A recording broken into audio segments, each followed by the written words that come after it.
بسم الله الرحمن الرحیم. څنګه کولی شو چې موږ یو پروګرام ته شارټکټ جوړ کړو؟ نو ډیره اسانه او ایزی طریقه لري. راځئ چې نن په دې ویډیو کې سره زده کړو.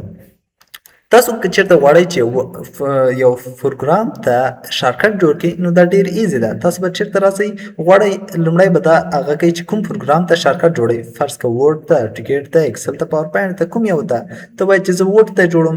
نو راسئ چېرته سټارټ ته راسئ او سټارټ کې به څه وکئ، دلته به لومړی ورډ ولیکئ.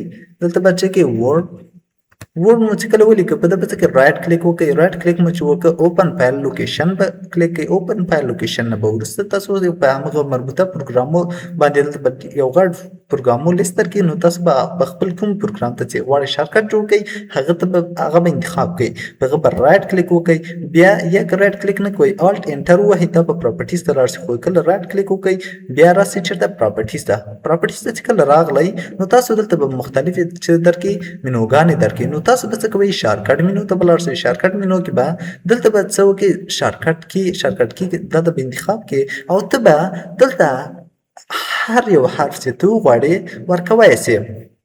مطلب زه غواړم A ورکم، مطلب زه غواړم B ورکم، C ورکم. هر یو حرف ته کولی شي دلته شارټکټ په حیث ورکړې. خو دلته یو شرط دا ده چې کولی شي یو حرف ورکړې، نه داسې دوه درې حرفه چې یو ځای سره ورکړې چې ته غواړې S او D دواړه ورکړې. نه، یو حرف دلته ته ورکولی شي، که A وکړې، B وکړې، هر څه. خو کنټرول الټ ته دا د کمپیوټر له خوا نه ورسره اډ کېږي. همیشه چې کله ته دا پروګرام اوپن کوې نه کنټرول الټ پلس A پلس B پلس C هر څه چې ته یې هغه به ورسره څه کوي نیسي. ښه، تاسو به دلته کوشش کوئ چې یو پروګرام ته داسې یو شارټکټ ورکړئ چې هغه شارټکټ تاسو نه هیر نه شي.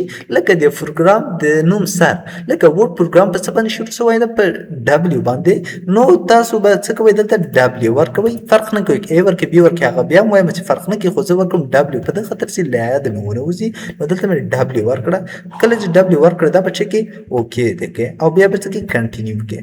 کله چې دا کنټینیو کړه اوس به تاسو دلته راسئ ورډ فایل څه کوي غواړئ شارټکټ لارې خلاص کړئ کنټرول ونیسه او بل څه کوه الټ وکړه. کنټرول الټ او بیا ډبلیو.